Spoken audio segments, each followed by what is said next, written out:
The Ugly Duckling by Hans Christian Andersen. It was so glorious out in the country. It was summer. The cornfields were yellow, the oats were green, the hay had been put up in stacks in the green meadows, and the stork went about on his long red legs and chattered Egyptian, for this was the language he had learned from his good mother. All around the fields and meadows were great forests, and in the midst of these forests lay deep lakes. Yes, it was right glorious out in the country. In the midst of the sunshine there lay an old farm, with deep canals about it, and from the wall down to the water grew great burdocks, so high that little children could stand upright under the loftiest of them. It was just as wild there as in the deepest wood, and here sat a duck upon her nest. She had to hatch her ducklings. But she was almost tired out before the little ones came, and then she so seldom had visitors. The other ducks liked better to swim about in the canals than to run up to sit down under a burdock and cackle with her. At last one egg-shell after another burst open. "Peep, peep," it cried, and in all the eggs there were little creatures that stuck out their heads. "Quack, quack," they said, and they all came quacking out as fast as they could, looking all around them under the green leaves, and the mother let them look as much as they chose, for green is good for the eye. "How wide the world is!" said all the young ones, for they certainly had much more room now than when they were in the eggs. "D'ye think this is all the world?" said the mother. "That stretches far across the other side of the garden, quite into the parson's field, but I have never been there yet. I hope you are all together?" And she stood up. "No, I have not all. The largest egg still lies there. How long is it to last? I am really tired of it." And she sat down again. "Well, how goes it?" asked an old duck who had come to pay her a visit. "It lasts a long time with that one egg," said the duck who sat there. "It will not burst. Now only look at the others. Are they not the prettiest little ducks one could possibly see? They are all like their father. The rogue, he never comes to see me." "Let me see the egg which will not burst," said the old visitor. "You may be sure it is a turkey's egg. I was once cheated in that way, and had much anxiety and trouble with the young ones, for they are afraid of the water. Must I say it to you? I could not get them to venture in. I quacked and I clacked, but it was no use. Let me see the egg. Yes, that's a turkey's egg. Let it lie there and teach the other children to swim." "I think I will sit on it a little longer," said the duck. "I've sat so long now that I can sit a few days more." "Just as you please," said the old duck, and she went away. At last the great egg burst. "Peep, peep," said the little one, and crept forth. It was very large and very ugly. The duck looked at it. "It's a very large duckling," said she. "None of the others look like that. Can it really be a turkey chick? Well, we shall soon find out. It must go into the water, even if I have to thrust it in myself." The next day It was bright, beautiful weather. The sun shone on all the green trees. The mother duck went down to the canal with all her family. Splash! She jumped into the water. Quack, quack, She said, and one duckling after another plunged in. The water closed over their heads, but they came up in an instant and swam capitally. Their legs went of themselves, and they were all in the water. The ugly grey duckling swam with them. "No, it's not a turkey," said she. "Look how well it can use its legs, and how straight it holds itself. It is my own child. On the whole, it's quite pretty, if one looks at it rightly. quack, quack. Come with me, and I'll lead you out into the great world, and present you in the duckyard. But keep close to me, so that no one may tread on you, and take care of the cats." And so they came into the duckyard.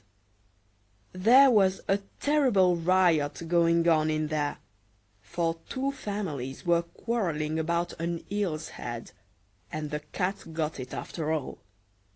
"See, that's how it goes in the world," said the mother duck, and she wetted her beak, for she too wanted the eel's head. "Only use your legs," she said. "See that you can bustle about, and bow your heads before the old duck yonder. She is the grandest of all here. She is of Spanish blood. That's why she is so fat. And you see, she has a red rag round her leg. That's something particularly fine, and the greatest distinction a duck can enjoy. It signifies that one does not want to lose her, and that she is to be known by the animals and by men too. Shake yourselves. Don't turn in your toes. A well-brought-up duck turns its toes quite out, just like father and mother. So, now bend your necks and say, Quack. And they did so, but the other ducks round about looked at them, and said quite boldly, Look there, now we're to have these hanging on, as if there were not enough of us already. And, fie, how that duckling yonder looks! We won't stand that. And one duck flew up at it, and bit it in the neck. "Let it alone," said the mother. "It does no harm to anyone." Yes, but it's too large and peculiar, said the duck who had bitten it. and therefore it must be put down. "Those are pretty children that the mother has there," said the old duck with the rag round her leg. "They are all pretty but that one. That was rather unlucky. I wish she could bear it over again." "That cannot be done, my lady," replied the mother duck. "It is not pretty, but it has a really good disposition, and swims as well as any other. Yes, I may even say it, swims better. I think it will grow up pretty, and become smaller in time. It has lain too long in the egg, and therefore is not properly shaped." And then she pinched it in the neck, and smoothed its feathers. "Moreover, it is a drake," she said, "and therefore it is not of so much consequence. I think it will be very strong. He makes his way already." The other ducklings are graceful enough, said the old duck. "Make yourself at home, and if you find an eel's head, you may bring it to me." And now they were at home. But the poor duckling which had crept last out of the egg, and looked so ugly, was bitten and pushed and jeered, as much by the ducks as by the chickens. "It is too big," they all said. And the turkey cock, who had been born with a spurs, and therefore thought himself an emperor, blew himself up like a ship in full sail, and bore straight down upon it. Then he gobbled and grew quite red in the face. The poor duckling did not know where it should stand or walk. It was quite melancholy, because it looked ugly, and was the butt of the whole duckyard. So it went on the first day, and afterwards it became worse and worse. The poor duckling was hunted about by everyone. Even its brothers and sisters were quite angry with it, and said, "If the cat would only catch you, you ugly creature!" And the mother said, "If you were only far away." And the ducks bit it, and the chickens beat it, and the girl who had to feed the poultry kicked at it with her foot. Then it ran and flew over the fence, and the little birds in the bushes flew up in fear. "That is because I am so ugly," thought the duckling, and it shut its eyes, but flew on further. And so it came out into the great moor, where the wild ducks lived. Here it lay the whole night long, and it was weary and downcast. Towards morning the wild ducks flew up and looked at their new companion. "What sort of a one are you?" they asked, and the duckling turned in every direction, and bowed as well as it could. "You are remarkably ugly," said the wild ducks. "but that is nothing to us, so long as you do not marry into our family." Poor thing! It certainly did not think of marrying, and only hoped to obtain leave to lie among the reeds and drink some of the swamp water. Thus it lay 2 whole days. Then came thither 2 wild geese, or, properly speaking, 2 wild ganders. It was not long since each had crept out of an egg, and that's why they were so saucy. "Listen, comrade," said one of them. "you're so ugly that I like you. Will you go with us and become a bird of passage? Near here, in another moor, there are a few sweet, lovely wild geese, all unmarried, and all able to say 'Rap.' You've a chance of making your fortune, ugly as you are." Piff, puff, resounded through the air, and the 2 ganders fell down dead in the swamp, and the water became blood red. Piff, puff, it sounded again, and the whole flock of wild geese rose up from the reeds. And then there was another report. A great hunt was going on. The sportsmen were lying in wait all round the moor, and some were even sitting up in the branches of the trees, which spread far over the reeds. The blue smoke rose up like clouds among the dark trees, and was wafted far away across the water. And the hunting dogs came, splash, splash, into the swamp, and the rushes and the reeds bent down on every side. That was a fright for the poor duckling. It turned its head and put it under its wing. But at that moment a frightful great dog stood close by the duckling. His tongue hung far out of his mouth, and his eyes gleamed horrible and ugly. He thrust out his nose close against the duckling, showed his sharp teeth, and splash, splash, on he went, without seizing it. "Oh, heaven be thanked!" sighed the duckling. "I am so ugly that even the dog does not like to bite me." And so it lay quite quiet, while the shots rattled through the reeds, and gun after gun was fired. At last, late in the day, all was still. It waited several hours before it looked round, and then hastened away out of the moor as fast as it could. It ran on over field and meadow. There was such a storm raging that it was difficult to get from one place to another. Towards evening, the duck came to a little miserable peasant's hut. This hut was so dilapidated that it did not itself know on which side it should fall, and that's why it remained standing. The storm whistled round the duckling in such a way that the poor creature was obliged to sit down to stand against it, and the wind blew worse and worse. Then the duckling noticed that one of the hinges of the door had given way, and the door hung so slanting that the duckling could slip through the crack into the room, and that is what it did. Here lived a woman with her cat and her hen, and the cat, whom she called Sonny, could arch his back and purr. He could even give out sparks.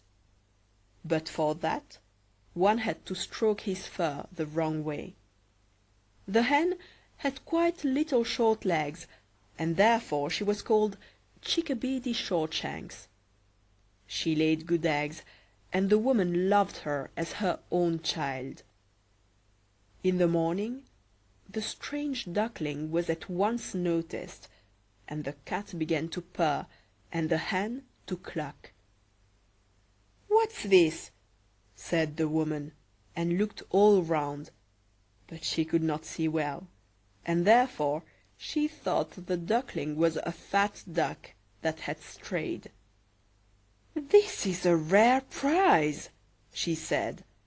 "Now I shall have duck's eggs. I hope it is not a drake. We must try that." And so the duckling was admitted on trial for 3 weeks. But no eggs came. And the cat was master of the house, and the hen was the lady, and always said, "We and the world," for she thought they were half the world, and by far the better half. The duckling thought one might have a different opinion, but the hen would not allow it. "Can you lay eggs?" she asked. "No." "Then will you hold your tongue?" And the cat said, "Can you curve your back and purr and give out sparks?" "No." "Then you will please have no opinion of your own when sensible folks are speaking." And the duckling sat in a corner and was melancholy. Then the fresh air and the sunshine streamed in, and it was seized with such a strange longing to swim on the water that it could not help telling the hen of it. "What are you thinking of?" cried the hen. "You have nothing to do. That's why you have these fancies. Lay eggs or purr, and they will pass over." "But it is so charming to swim on the water," said the duckling. "So refreshing to let it close above one's head, and to dive down to the bottom." "Yes, that must be a mighty pleasure, truly," quoth the hen. "I fancy you must have gone crazy. Ask the cat about it. He's the cleverest animal I know. Ask him if he likes to swim on the water or to dive down. I won't speak about myself. Ask our mistress, the old woman. No one in the world is cleverer than she. Do you think she has any desire to swim and to let the water close above her head?" "You don't understand me," said the duckling. "We don't understand you? Then pray, who is to understand you? You surely don't pretend to be cleverer than the cat and the woman. I won't say anything of myself. Don't be conceited, child, and thank your Maker for all the kindness you have received. Did you not get into a warm room, and have you not fallen into company from which you may learn something? But you are a chatterer, and it is not pleasant to associate with you. You may believe me. I speak for your good. I tell you disagreeable things, and by that one may always know one's true friends. Only take care that you learn to lay eggs, or to purr and give out sparks." "I think I will go out into the wide world," said the Duckling. "Yes, do go," replied the Hen. And so the Duckling went away. It swam on the water and dived, but it was slighted by every creature because of its ugliness. Now came the autumn. The leaves in the forest turned yellow and brown. The wind caught them so that they danced about, and up in the air it was very cold. The clouds hung low, heavy with hail and snowflakes, and on the fence stood the raven crying "Quack, quack," for mere cold. Yes, it was enough to make one feel cold to think of this. The poor little Duckling certainly had not a good time. One evening, the sun was just setting in his beauty, there came a whole flock of great handsome birds out of the bushes. They were dazzlingly white, with long, flexible necks. They were swans. They uttered a very peculiar cry, spread forth their glorious great wings, and flew away from that cold region to warmer lands, to fair open lakes. They mounted so high, and the ugly Duckling felt quite strangely as it watched them. It turned round and round in the water like a wheel, stretched out its neck towards them, and uttered such a strange loud cry as frightened itself. Oh, it could not forget those beautiful happy birds, and so soon as it could see them no longer, it dived down to the very bottom, and when it came up again, it was quite beside itself. It knew not the name of those birds, and knew not whither they were flying, but it loved them more than it had ever loved any one. It was not at all envious of them. How could it think of wishing to possess such loveliness as they had? It would have been glad if only the ducks would have endured its company, the poor ugly creature. And the winter grew cold, very cold. The Duckling was forced to swim about in the water to prevent the surface from freezing entirely. But every night the hole in which it swam about became smaller and smaller. It froze so hard that the icy covering crackled again, and the Duckling was obliged to use its leg continually to prevent the hole from freezing up. At last it became exhausted and lay quite still, and thus froze fast into the ice. Early in the morning a peasant came by, and when he saw what had happened, he took his wooden shoe, broke the ice crust to pieces, and carried the Duckling home to his wife. Then it came to itself again. The children wanted to play with it, but the Duckling thought they wanted to hurt it, and in its terror fluttered up into the milk pan, so that the milk spurted down into the room. The woman clasped her hands, at which the Duckling flew down into the butter tub, and then into the meal barrel and out again. How it looked then! The woman screamed and struck at it with the fire tongs. The children tumbled over one another in their efforts to catch the Duckling, and they laughed and they screamed. Well it was that the door stood open, and the poor creature was able to slip out between the shrubs into the newly fallen snow. There it lay quite exhausted. But it would be too melancholy if I were to tell you all the misery and care which the Duckling had to endure in the hard winter. It lay out on the moor among the reeds, when the sun began to shine again, and the larks to sing. It was a beautiful spring. Then, all at once, the Duckling could flap its wings. They beat the air more strongly than before, and bore it strongly away. And before it well knew how all this happened, It found itself in a great garden, where the elder trees smelled sweet, and bent their long green branches down to the canal that wound through the region. Oh, here it was so beautiful, such a gladness of spring!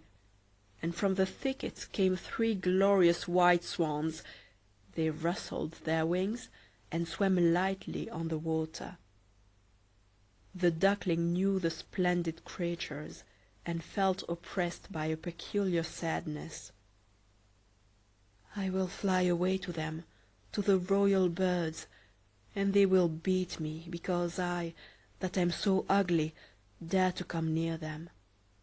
But it is all the same. Better be killed by them than to be pursued by ducks and beaten by fowls, and pushed about by the girl who takes care of the poultry yard, and to suffer hunger in the winter. And it flew out into the water, and swam towards the beautiful swans. These looked at it, and came sailing down upon it with outspread wings. "Kill me," said the poor creature, and bent its head down upon the water, expecting nothing but death. But what was this that it saw in the clear water? It beheld its own image, and lo! it was no longer a clumsy dark grey bird, ugly and hateful to look at, but a swan! It matters nothing if one is born in a duck-yard, if one has only lain in a swan's egg. It felt quite glad at all the need and misfortune it had suffered. Now it realized its happiness in all the splendor that surrounded it. And the great swans swam round it, and stroked it with their beaks. Into the garden came little children, who threw bread and corn into the water, and the youngest cried, "There is a new one!" And the other children shouted joyously, "Yes, a new one has arrived!" And they clapped their hands, and danced about, and ran to their father and mother, and bread and cake were thrown into the water, and they all said, "The new one is the most beautiful of all, so young and handsome!" And the old swans bowed their heads before him. Then he felt quite ashamed, and hid his head under his wings, for he did not know what to do. He was so happy, and yet not at all proud. He thought how he had been persecuted and despised, and now he heard them saying that he was the most beautiful of all birds. Even the elder tree bent its branches straight down into the water before him, and the sun shone warm and mild. Then his wings rustled, he lifted his slender neck, and cried rejoicingly from the depths of his heart, "I never dreamt of so much happiness when I was the ugly duckling."